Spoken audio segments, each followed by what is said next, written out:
नमस्कार, प्रणाम, हर हर महादेव। आप सब कैसे हैं? आई होप आप सब बढ़िया होंगे। और दोस्तों, आप सभी को बता दूं कि कल मुंबई में खेसारी लाल यादव का होली सॉन्ग का शूटिंग कंप्लीट कर लिया गया है।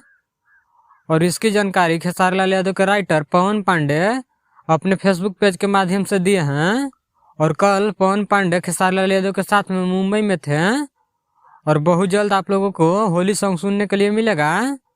और इस बार होली सॉन्ग पवन पांडे लिखे हैं। और हो सकता है सरस्वती पूजा तक रिलीज किया जाए होली सॉन्ग खेसारी लाल यादव की आवाज में।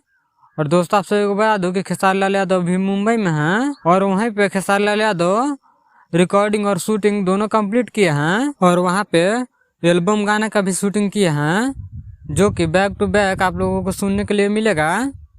तो आप लोग तैयार हो जाइए हिट मशीन खेसारी लाल यादव की आवाज में गाना सुनने के लिए। तो इस वीडियो में इतना ही। इस वीडियो के बारे में क्या कहना चाहते हैं कमेंट करके जरूर बताएं।